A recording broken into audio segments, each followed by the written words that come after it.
네, 안녕하세요. 2025년 제23회 사회복지사 1급 시험을 준비하고 있는 수험생 여러분 반갑습니다. 공감 사회복지 실천론 제6장 강의를 시작하겠습니다. 자, 화면에서 보시는 것처럼 6장은 사회복지 실천의 전문적 관계입니다. 우리가 5장까지는 개념적이고 이론적인 내용들을 공부했어요. 그런데 6장부터는 이제 현장에서 클라이언트를 직접 만나게 되는 얘기들을 하게 되겠습니다. 사회복지 실천에서 관계 형성 매우 중요한데요. 자, 시험의 맥락으로 한번 들어와서 볼까요? 138페이지 보시면 출제 영역과 출제 분포가 있습니다. 7개년간 출제 영역을 보시면 막대 그래프들이 그래도 많이 솟아있네요. 관계의 원칙 같은 경우는 7년 동안 8문제가 나왔으면 한 해에는 2개가 나왔다는 얘기가 되겠죠. 전문적 관계 요소, 관계의 특징, 또 문화적 역량, 관계 형성 요인 두루두루 나오고 있습니다. 출제 분포를 보시더라도 그래프가 꺾이고 있는데요. 네, 3문제, 1문제 이렇게 나오다가 올해 2024년에는 무려 4문제가 나왔습니다. 전문적 관계의 특징도 나왔고요. 또 헌신과 의무 같은 전문적 관계 요소, 그리고 관계 형성에 있어서 장애 요인들이 굉장히 많은데 이 관계 형성의 장애 요인 또는 방해 요인이 나왔고요. 또 관계의 원칙 중에서 여러분들 개의통수비자부의 기억나죠? 수용 부분에 대해서도 시험에 나왔습니다. 자, 올해 시험에서 나오지는 않았지만 아마 2025년 23회 시험을 준비하는 수험생들은 귀를 쫑긋 세우고 들으셔야 될 부분이 있는데요. 자, 문화적 역량 출제 가능성 매우 높습니다. 최근에 계속 출제가 되고 있었고 한 해 쉬었기 때문에 올해 나올 가능성이 높은데요. 우리 사회의 변화하고도 관련이 깊죠.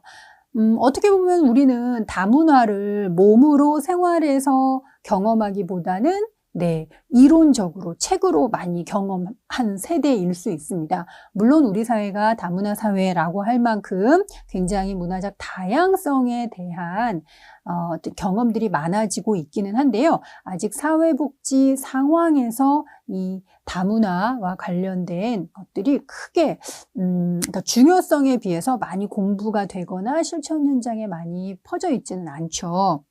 자, 그래서 퍼져 있지 않다는 말이 활동을 안 한다는 것이 아니고요. 우리는 여전히 다문화에 대해서 많이 배워야 되고 많이 경험해야 되고 그 경험들이 축적이 돼야 된다는 얘기입니다. 그래서 시험에서도 이런 다문화 사회를 맞이해서 문화적 다양성만이 아니라 여러 가지 다양성에 대해서 사회복지사들이 준비가 되어 있나 이런 거를 물어보고 있습니다. 여러분들 그 뒤에 나오는 모의고사 를 통해서 확인하시기 바랍니다. 그리고 문화적 다양성이나 문화적 역량에 대해서는요, 여러분들 조금 이따가 나올 건데요. 기출문제집이 있습니다. 기출문제집에 이 문화적 다양성만 쫙 모아서 몇 년 동안의 문제들을 모아놨습니다. 이거를 풀면서 또 이해를 심화시키면 좋을 것 같습니다. 자, 마음이 바쁜가요? 어떤가요? 이제 여러분들 10장 중에서 5장이 끝났으니까 반은 넘었습니다. 많이 고생하셨고요. 나머지 반도 또 힘차게 달려가 봅시다. 자, 첫 번째, 사회복지 실천과 관계 형성인데요. 자, 그거랑 나랑은 관계가 없어. 이런 얘기 우리 흔히 관계 얘기 많이 하고 또 인간관계, 대인관계 이런 얘기 많이 일상생활 속에서 하죠. 자, 사회복지 실천에서 관계란 무엇일까요? 먼저 관계의 정의를 보면 관계란 상호작용, 상호 간의 정서적인 교환이나 태도, 역동적으로 상호작용하는 것, 두 사람을 연결하는 것, 전문적인 만남, 상호 간의 과정 이렇게 사전적 정의가 되어 있습니다. 자, 사회복지 실천에서의 관계는요. 사회복지사와 클라이언트 사이에서 일어나는 태도 및 감정의 역동적인 상호작용이라고 했습니다. 클라이언트와 사회복지사 간에 무엇이 왔다 갔다 하는 거예요. 태도도 왔다 갔다 하고요. 그리고 감정이란 정서적 요인들도 왔다 갔다 하고 있습니다. 역동적으로 움직인다는 거죠. 고정되어 있는 것이 아니고. 자, 그래서 이 관계가 왜 중요하냐면요. 사회복지사와 클라이언트 간에 형성된 관계를 통해서 서비스도 제공이 되고 교류도 가능해지고 여러 가지 개입이 가능해지기 때문입니다. 관계라는 거는 연결 통로라고 할 수 있습니다. 자, 그렇다면 이 관계가 왜 중요할까? 관계 형성이 사회복지 실천에서 왜 중요할까? 자, 두 번째를 보면 사회복지는 원조 전문직이죠. 클라이언트의 문제를 직접 해결해 주는 것이 아니라 문제를 해결할 수 있도록 도와줍니다. 문제 해결의 주체는 누구죠? 클라이언트죠. 클라이언트가 본인 문제에 대해서 인식도 하고 있고 문제 해결에 대한 의지, 동기가 있을 때 비로소 문제 해결이 이루어집니다. 우리는 그저 거들 뿐이에요. 원조 전문직이라는 사회복지사는. 소를 물가까지 끌어갈 수는 있지만 결국 물을 먹는 거는 그 소이잖아요. 그런 것처럼 사회복지사는 서비스를 제공할 수 있지만 서비스를 받아들이고 그것을 자신의 것으로 만들어서 문제 해결에 활용해야 되는 건 클라이언트입니다. 그러한 자발성과 동기가 활성화되기 위해서는 사회복지사와 클라이언트 간의 관계가 좋아야 돼요. 관계가 좋아야 된다는 거는 친하다라는 것 이상의 것이 있는 거죠. 뭐죠? 친밀하면서도 신뢰감이 있고 믿을 수 있는, 나를 도와줄 수 있고 이 사람과 함께라면 내 문제가 해결될 수 있을 것 같은 이러한 신뢰감, 친밀감 있어야 된다는 거죠. 그런 관계가 바로 라뽀라는 것인데요. 이 라뽀가 형성되어 있어야 클라이언트가 오랫동안 개입 기간 동안 지치지 않고 문제 해결에 집중할 수 있고 동기를 유지할 수 있습니다. 그래서 관계 형성이 매우 중요합니다. 관계가 8할이라고 얘기하면 좀 많은 것 같긴 한데요. 어쨌든 개입의 시작에서부터 끝까지 관계 형성은 매우 중요합니다. 성공의 척도라고도 할 수 있습니다. 자, 전문적 관계의 특징. 이번 시험에도 나왔는데요. 전문적 관계의 특징 6가지 보겠습니다. 자, 전문적 관계는요, 그냥 만나지는 않아요. 뭔가 목적이 있기 때문에 만나죠. 목적을 달성하기 위해서 만난 겁니다. 의도적인 목적성이 있죠. 자, 의도적인 목적성이 있기 때문에 목적이 달성되면 관계는 해소됩니다. 그래서 시간 제한적입니다. 그리고 전문적 관계는요, 사회복지사를 위한 것이 아니에요. 클라이언트의 문제 해결을 도와주기 위해서 우리가 관계를 맺는 거예요. 그래서 전문적 관계는 클라이언트를 위한 것입니다. 자, 클라이언트에 대해서 사회복지사가 헌신해야 되겠죠? 네 번째, 5번째 굉장히 오해하기 쉬운 단어들이 있습니다. 뭔가 우리가 통제, 컨트롤이라고 했을 때 부정적인 거를 좀 떠올리잖아요. 그죠? 뭔가 답답하기도 하고요. 뭔가 이렇게 뭔가 조정하려고도 하고 의도를 가지고 이런 게 떠오르기 때문에 통제라고 했을 때는 굉장히 부정적인 뉘앙스로 느껴지지만 통제라는 거는 조절한다는 의미예요. 창문에 대해서 통제한다는 거는 더우면 창문을 열고 그죠? 시원한 바람이 들어올 수 있도록 창문을 열고 바람을 먹게 하고 싶으면 문을 닫고 이렇게 통제한다는 건 조절한다는 거죠. 자, 이 전문적 관계는 클라이언트를 조정한다는 게 아니라 통제하는 건데요.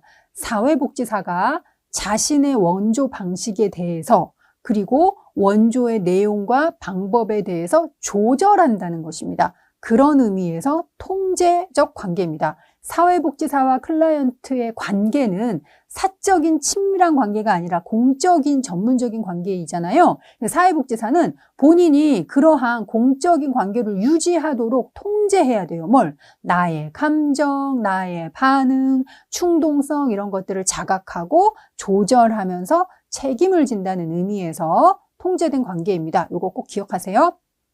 자, 5번째도 되게 오해하기 쉬운 단어죠. 뭐죠? 권위. 우리 부모님은 권위적이야. 좋은 의미 아니죠. 그죠? 권위적인 양육태도 우리가 부정적인 의미로 사용하는데요. 사실 권위에도 이제 사전적으로 보면 이런 의미가 있어요. 권위라는 건요, 뭔가 변화를 위한 영향력을 미치는 힘이에요. 영향력을 미치는 힘. 사회복지사가 클라이언트에게 영향력이 있어야 되는 거죠. 영향력이 없다면 그냥 사적인 관계, 모르는 관계에 불과해요. 그런데 중요한 건 그런 영향력은 어디서 나오느냐 하면 사회복지사라는 전문가, 그죠? 그 전문가는 어디서 부여된 거죠? 사회복지 자격증이라는 것도 있고요. 전문직의 윤리, 강령, 전문직만이 가지고 있는 지식과 기술, 거기에서 나오는 어떤 힘, 클라이언트에게 영향력을 미칠 수 있는 힘, 이게 바로 권위인데 전문적 관계에는 이런 권위가 있습니다. 자, 6번째는 책임성인데요. 전문적 관계는 누구를 위한 거죠? 클라이언트를 위한 거죠. 그래서 클라이언트에 대한 사회복지사의 헌신이 있을 뿐만 아니라 이 관계에서 일어나는 과정에 전문적인 책임을 진다는 의미에서 전문적 관계는 책임성이 있습니다. 자, 3번째, 전문적 관계를 형성하는 데 필요한 요소 또는 사회복지사의 자질, 능력. 이번 시험에 헌신과 의무가 나왔습니다.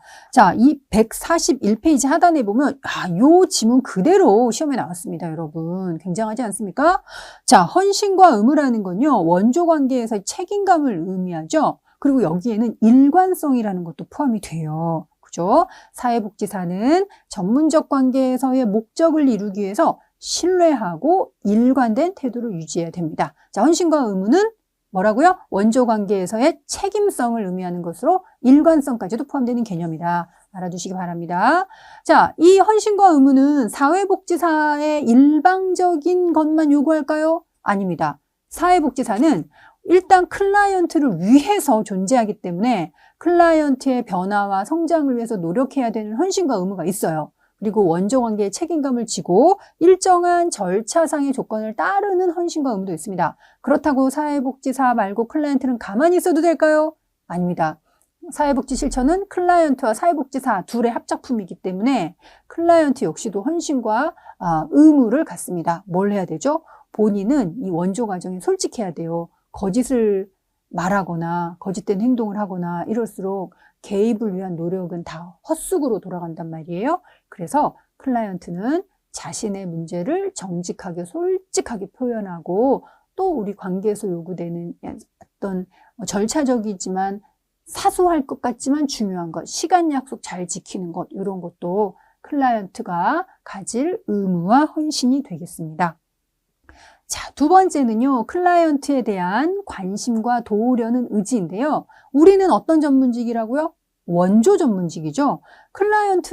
클라이언트를 도우려는 이런 자세와 의지를 가져야 돼요. 그죠? 그리고 클라이언트에 대한 진실한 관심, 이런 것도 가지고 있어야 됩니다.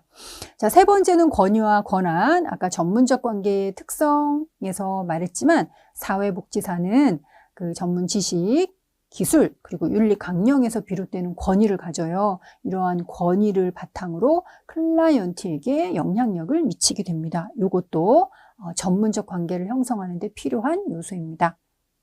자, 4번째, 진실성과 일치성. 이것도 16회 시험에서 한번 언급이 됐었는데요. 사회복지사가 자신의 진실된 반응을 신뢰하고 그러한 감정 또는 반응을 전달하는 게 진실성입니다. 사회복지사가 항상 사회복지사 로봇 아니죠. 인간이기 때문에 느끼는 것도 있고 생각하는 것도 있기 때문에 이러한 것들을 솔직하게 표현할 수 있어요. 그러나 또 전문가이기 때문에 적절히 조절은 하겠죠. 자, 그런 가운데서 일관된 태도를 유지해야 됩니다. 그래서 진실성과 일치성은 구분이 되기도 하지만 진실성 안에 일치성을 포함하기도 해요. 우리가 거짓이 있으면 이랬다 저랬다 비일관적이죠. 그런데 솔직하면 일치성을 가지게 된단 말이에요. 그래서 이 일치성을 포함시키기도 합니다. 자, 일치성을 갖기 위해서 필요한 인식, 사회복지사가 내가 어떤 사람인가라는 거를 잘 알아야 진실성과 일치성을 가질 수 있습니다. 5번째는 수용인데요. 우리 전문적 관계 원칙인 수용의 원칙에서도 다시 한번 설명이 되겠습니다만 기본적으로 클라이언트를 있는 그대로 이제 받아들이고 존중하는 것이죠. 자, 6번째는 정서인데요. 우리가 원조 전문직이에요. 어떤 자원, 물질적인 자원, 경제적인 재화 이러한 것들을 제공하고 서비스를 제공하기도 하지만 기본적으로 우리가 정서, 감정을 주거니 받거니 하면서 전문적인 관계가 형성이 되기도 하고 그러한 정서가 왔다 갔다 하는 과정에서 어떤 치료적 효과, 치유가 일어나기도 하거든요. 그래서 전문적 관계를 형성할 때는 이런 정서, 그죠? 정서가 오고 갈 수 있어야 된다라는 거 중요합니다. 자, 민감성은요, 특정한 단서가 없이도 클라이언트의 내면 세계를 감지할 수 있는 능력이에요. 클라이언트가 선생님 저 너무 우울해요 라고 말하지 않아도 클라이언트가 현재 보이는 행동상의 특징, 클라이언트의 표정, 지난번 만났을 때와 다른 변화, 이런 거를 가지고도 사회복지사는 클라이언트의 현재 내면 세계, 정서 이런 것들을 파악해낼 수 있어야 되죠. 그게 바로 민감성이에요. 저는 학생들한테 우리는 이런 민감성의 안테나를 높이 세우고 있어야 된다라고 표현을 하거든요. 그렇죠? 클라이언트가 표현하는 것들을 우리가 감지해내지 못해서 자꾸 지나치거나 딴소리해서는 안 되죠. 클라이언트가 보이는, 때로는 보이지 않더라도 우리가 전문성을 가지고 캐치, 파악해낼 수 있어야 되겠습니다.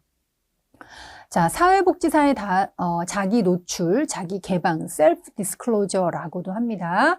이거는 사회복지사가 이 원조 과정에서 필요하다가 생각되면 본인의 개인적인 경험이나 감정이나 생각 이런 것들을 말하는 것, 표현하는 것, 노출하는 것이에요. 자, 단서가 있죠?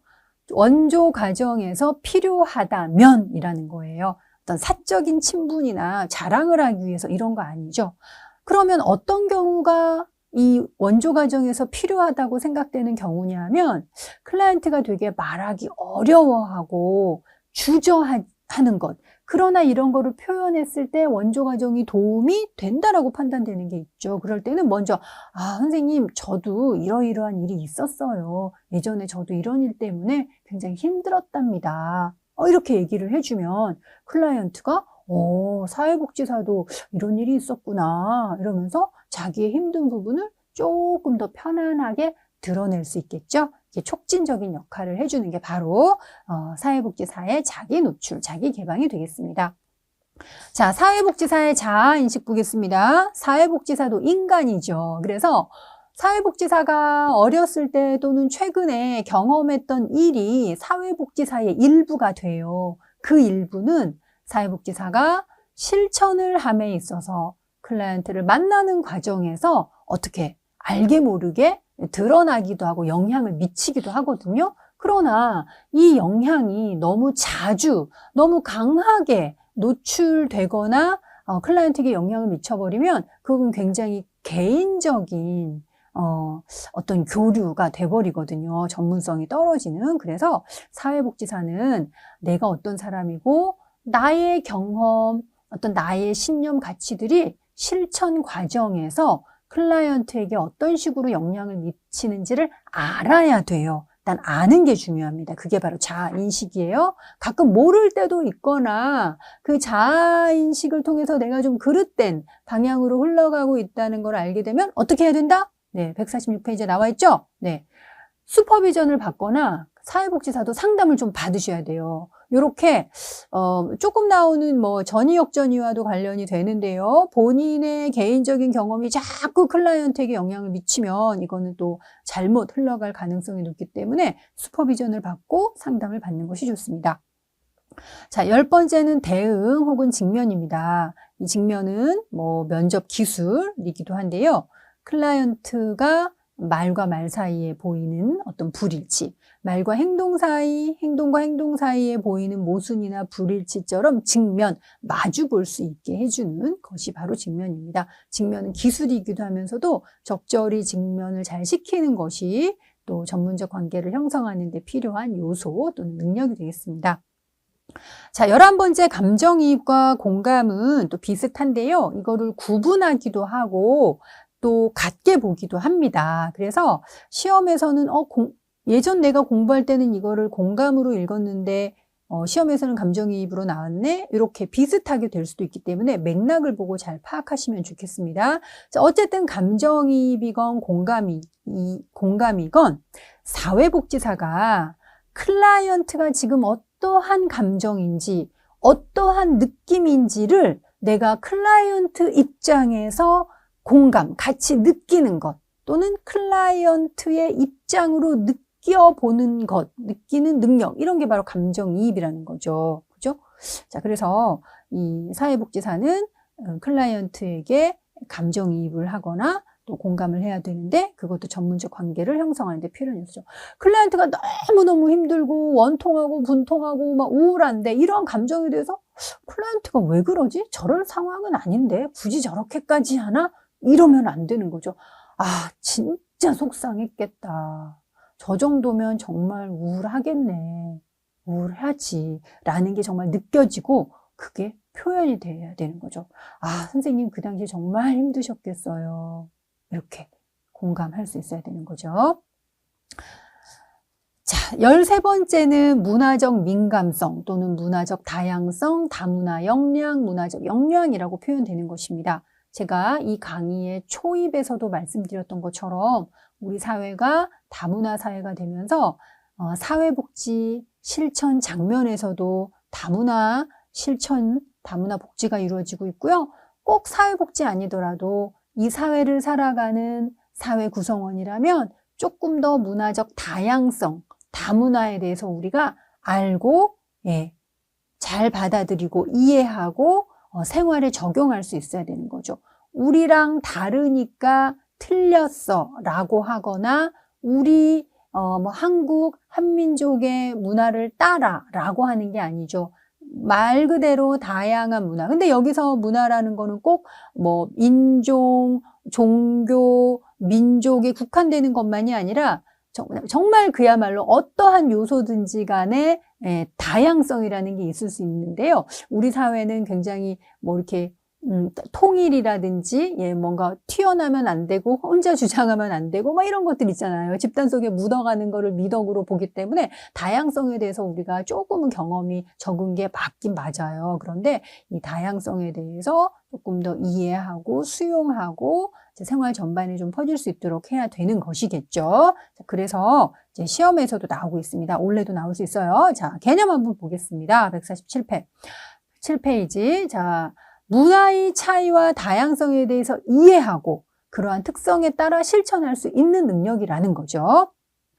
상이한 문화적, 인종적 배경을 가지고 있거나 서로 다른 몇 개의 문화가 공존하는 실천 현장에서 클라이언트와 효과적으로 활동할 수 있는 능력인 거죠. 그죠? 그래서 우리가 인종, 언어, 종교 이런 것만이 아니라 여러 가지 삶의 생활의 측면에서 다양성들을 서로 이해하고 수용하고 이런 것들이 필요합니다.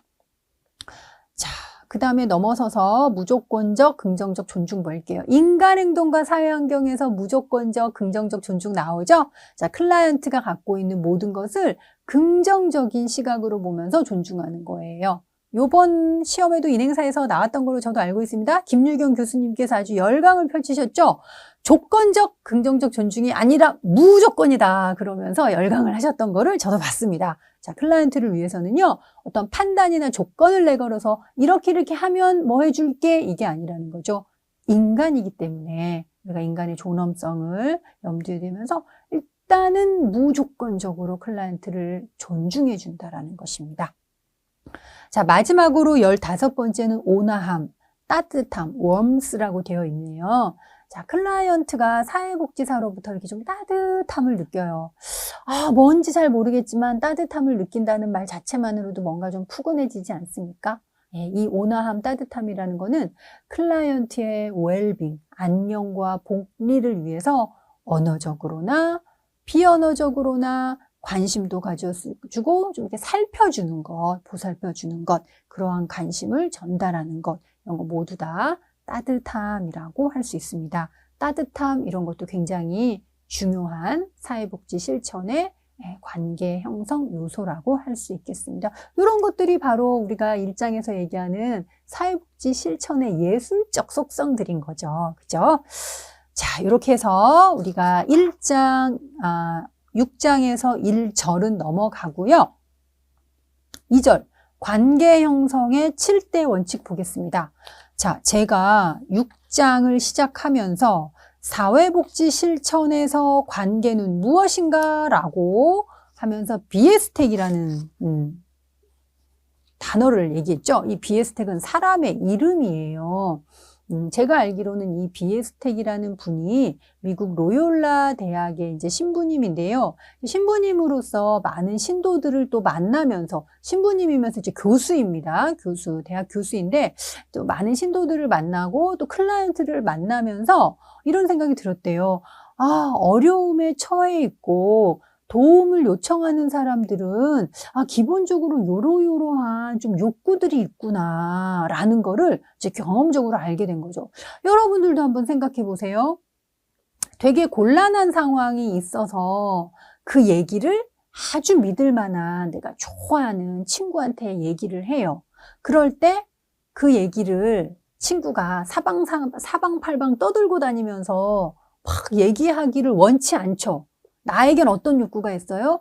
나의 얘기를 비밀 보장 받고 싶은 욕구가 있죠. 그리고 나 너무너무 힘들고 속상해요.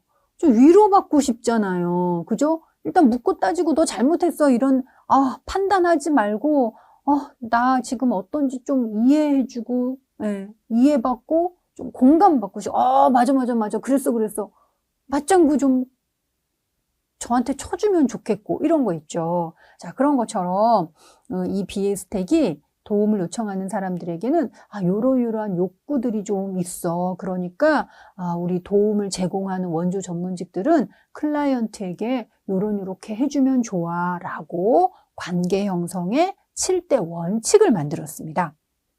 자, 사회복지사와 클라이언트 간에 이루어지는 상호작용의 3가지 방향. 첫 번째는 클라이언트가 사회복지사에게 저 이러이러한 욕구가 있어요 라고 띠리리릭 신호를 보내는 건데요. 이거는 말로 표현이 되기도 하고 안 되기도 하고 표현이나 표정이나 행동에서 나오기도 합니다. 꼭 저 비밀보장해 주세요 라고 말 안 해도 비밀보장 받고 싶다라는 욕구 우리 알아차릴 수 있겠죠? 왜? 전문가니까. 우리 공부했잖아요. 그죠? 자, 두 번째는요, 사회복지사가 클라이언트에게 보내는 겁니다. 당신 그런 욕구 있다라는 거 저 알고 있어요. 욕구 충족할 수 있도록 대응해 줄게요 하는 거죠. 이게 바로 관계의 원칙입니다. 사회복지사는 클라이언트가 예를 들면 비밀보장의 욕구를 갖고 있다는 걸 알았기 때문에 비밀보장 해주면 되는 거죠. 자, 세 번째는요, 비밀보장 같은 그런 원칙을 적용받은 클라이언트는 어때요? 마음이 편안해지죠. 클라이언트가 사회복지사를 좀 더 신뢰하게 되죠. 그러면서 원조 관계도 잘 형성이 되고 앞으로 몇 달 동안 펼쳐질 개입 관계, 개입 과정도 더 탄탄하게 이루어질 수 있습니다. 자, 이렇게 해서 여러분들 대학 다니면서 아마 많이 들어보셨음직한 관계 형성의 7대 원칙 하나씩 보도록 하겠습니다. 아마 이거 앞머리 따서 많이 외우지 않았을까요? 개의 통수 비자비. 저도 한 몇십 년 전에 들었는데 안 잊어버립니다. 절대. 개의 통수 비자비 하나씩 보도록 하겠습니다. 자, 저는 슬라이드에 따로 적진 않았기 때문에 여러분들 교재 보시면 되겠습니다. 개별화. 관계 형성 7대 원칙의 첫 번째는 개별화입니다. 물론 이게 순서가 의미 있는 건 아니에요. 각각 개별적, 독립적인 것들입니다. 1번 한 다음에 2번 지킨다 이런 거 아닙니다. 자, 개별화라는 거는요. 우리 사회복지하면서 많이 들었죠. 클라이언트는 개별적인 독특성이 있는 고유한 존재예요. 그렇기 때문에 클라이언트를 어떤 집단 속의 한 사람으로 범주화하지 말고 그냥 그 사람 자체로 인식해줘라 라는 것입니다. 그래서 그 사람 한 사람을 위해서 원조하는 내용과 방법을 달리하는 것을 얘기합니다. 이 개별화 원칙을 적용하면 사회복지사는요, 어떻게 해야 되느냐? 인간에 대한 편견이나 선입관 없어야 되고요. 또 인간이 왜 그러한 행동을 하는지에 대해서 발달과 관련된 지식을 갖고 있어야 돼요. 뭐니 해도 중요한 건요. 그 사람을 집단에 속한, 그러니까 그 집단으로 범주화해서 보지 않고 그 사람으로 보기 위해서는 그 사람 개인에게 집중해야 돼요. 클라이언트가 지금 무슨 말을 하고 있는지, 어떠한 상황인지 잘 듣고 면밀히 관찰해주고 클라이언트의 속도에 맞추어 진행하면 됩니다. 이것이 바로 개별화 원칙입니다. 자, 두 번째는요, 의도적인 감정 표현이에요. 감정을 표현하고 싶은 클라이언트의 욕구를 인식해서 그 감정을 자유롭게 표현하도록 도와주는 것입니다. 우리가 힘들고 속상하고 억울하고 마음속이 복잡하고 이럴 때 어때요? 어떤 타인에 대한 또는 그 상황에 대한 원망도 하고 싶고 때로는 타인에 대한 욕도 하고 싶고 막 분노를 표출하고 싶고 그럴 때 없으세요? 저만 있나요? 네, 그런 감정이 있을 때 있습니다. 그런데 이러한 부정적이고 공격적인 감정 이런 것들은 쉽게 표현을 못하죠. 왜?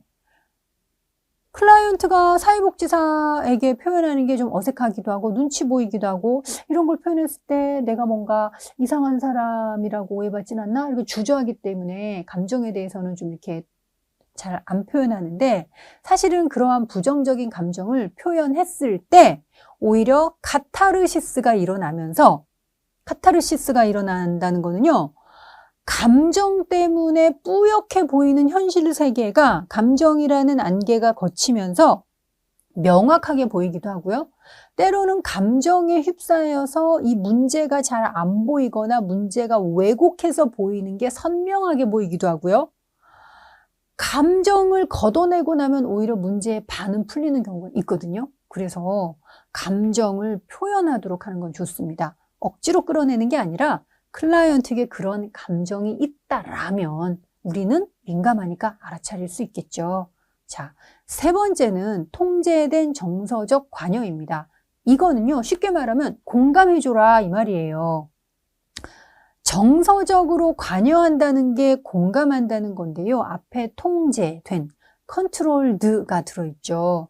사회복지사는 클라이언트에 대해서 공감은 해주되 전문적인 관계이고 공적인 관계이기 때문에 조절해 가면서 공감해라 이 말입니다. 자, 책에 나와 있는 내용 읽어보면 통제된 정서적 관여란 클라이언트의 감정에 민감성을 가지고 그러니까 이게 지금 어떤 감정인지 그 의미를 알아차리고 이해하고 그 감정에 의도적으로 적절한 반응을 보이는 것 이게 공감이죠. 통제된 정서적 관여입니다.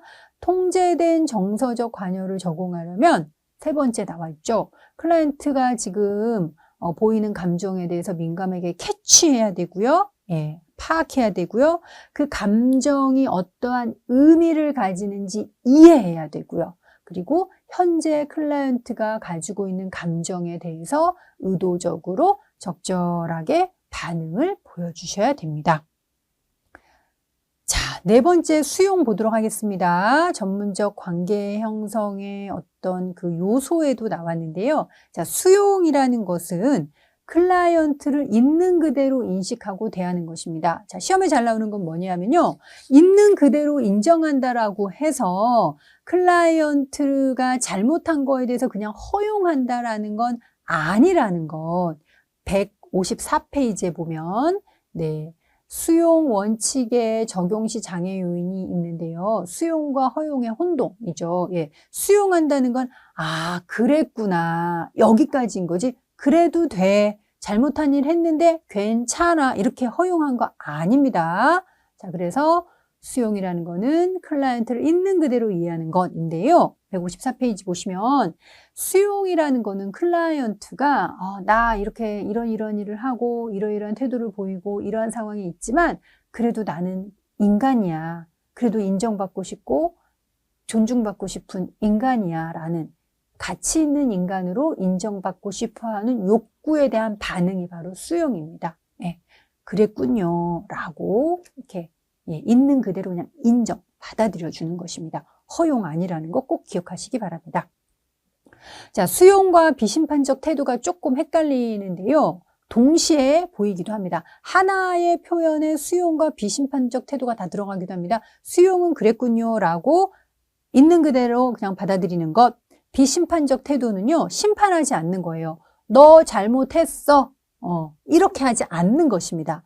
문제의 책임이 클라이언트에게 있다라고 판단하지도 않고 그것을 비판하지도 않는 것입니다. 그게 바로 비심판적 태도예요. 수용은 있는 그대로 받아들이는 것, 비심판적 태도는 너 유죄야 라고 문제의 책임을 클라이언트에게 판단하지 않는 것 이렇게 보시면 되겠습니다. 자, 클라이언트의 자기결정과 비밀보장은 너무 쉬운 내용이죠. 많이 알고 있죠. 예, 자기결정할 수 있도록 해야 되고 클라이언트가 한 얘기는 우리 관계 동안 또 개입이 일어나는 동안 비밀을 보장해 주어야 되는데 자, 두 가지의 공통점이 있죠. 모두 다 예외가 있다는 겁니다. 어떨 때 예외가 있느냐. 클라이언트의 자기결정의 예외는요. 어때요? 남을 해친다거나 자기 자신을 해친다거나 요런 때 자기결정을 우리가 그냥 또 하게 하면 안 되겠죠. 그렇죠? 또 자신의 능력, 법적, 윤리적 측면, 사회기관의 기능에 따라 제한을 받는다는 것 알아두시면 되겠습니다. 자, 관련 기출 예, 여러 번 나왔었죠. 18회에도 나왔었고요. 또 그 전 15회에도 나왔었습니다. 비밀보장 역시도 15회에 나왔었는데요. 어때요? 절대적으로 비밀을 보장해 주는 게 아니라 예외가 있다는 것. 비밀을 유지하는 게 클라이언트를 제대로 돕거나 클라이언트를 보호하지 않고 누군가에게 위협이 되거나 안전 또는 보호를 손상시키는 거라면 비밀 보장을 하면 안 되겠죠. 그거를 깨서라도 클라이언트도 보호하고 타인도 보호하고 사회도 보호해야 됩니다. 자, 여기까지 해서 여러분들 관계 형성의 7대 원칙을 마쳤고요. 이거에 대해서는 158페이지에 표로 잘 정리되어 있습니다. 개의통수 비자비라는 7대 원칙. 이 원칙은 어떠한 욕구를 충족시키기 위한 거냐라고 해서 욕구가 나와 있고요. 원칙의 내용 또는 사회복지사가 어떻게 해야 되는지에 대해서 나와 있으니까 한번 정리하시면 좋겠습니다. 자, 관계 형성의 장애 요인 또는 방해 요인 마지막으로 보고 끝낼게요. 자, 우리가 인간행동과 사회환경 공부하면서도 아마 전이와 역전이 많이 들으셨을 겁니다. 전이는요, 사회복지사가, 그러니까 전이는 클라이언트가 사회복지사에게 보이는 것입니다. 클라이언트가 자신의 과거의 어떤 인생 경험에서 알았던 사람 중에 그 일부를 사회복지사에게 투사시키는 거예요. 즉 사회복지사를 보면 뭐 그 사람이 뭐 의식적으로 떠오를 수도 있고 의식적으로 떠오르지 않더라도 그 사람 보듯 하는 거죠. 그래서 사회복지사와 클라이언트 사이에 제3자가 어떻게 보면 끼어 있는 거일 수도 있습니다. 이런 게 있으면 진정한 관계가 형성이 될까요? 그렇지 않은 거죠. 그죠? 자, 클라이언트가 사회복지사에게 전이 현상을 보면 어떻게 해야 될까요? 159페이지에 나와 있죠. 이 전이를 자연스러운 현상으로 이해해야 되고요. 또 이 전이 자체가 관계 형성의 장애 요인이긴 하지만 이거를 나중에 치료적으로 잘 활용할 수도 있습니다. 아, 클라이언트가 이런 상황에서는 이런 걸 보이는구나. 이러한 관계에 대해서는 이러한 특징을 보이는구나 라고 사회복지사가 그거를 치료에 활용할 수 있습니다. 자, 두 번째 역전이도 사회복지사와 클라이언트의 진정한 관계를 형성하는데 방해를 보이는 방해 요인, 장애 요인이에요. 역전이는 반대 방향이죠. 사회복지사가 클라이언트에게 이 보이는 반응이 바로 역전인데요. 사회복지사의 과거의 인물 속에서 중요해. 대부분 다 부정적인 의미에서 이런 중요했던 사람을 이제 클라이언트에게 보이는 거죠. 클라이언트만 보면 그 사람이 떠오르고 클라이언트를 그 사람 대하듯 하는 것이죠. 그죠? 자, 그래서 이 역전이도 관계 형성의 장애 요인이 되기 때문에 둘 다 없애야 되긴 하겠죠. 사회복지사가 역전이를 자주 보이면 또 역시도 상담도 받고 내가 왜 이럴까? 치료에 또 방해가 되네 이러면서 슈퍼비전도 받고 너무 힘들 경우는 사회복지사가 클라이언트를 또 의뢰해서 다른 분이 개입을 할 수도 있습니다. 심해지는 경우는요. 왜냐하면 더 진행이 되면 결국 클라이언트에게 해가 되기 때문에 그죠. 그래서 이제 역전이 다루기라는 게 나와 있는 거죠. 예.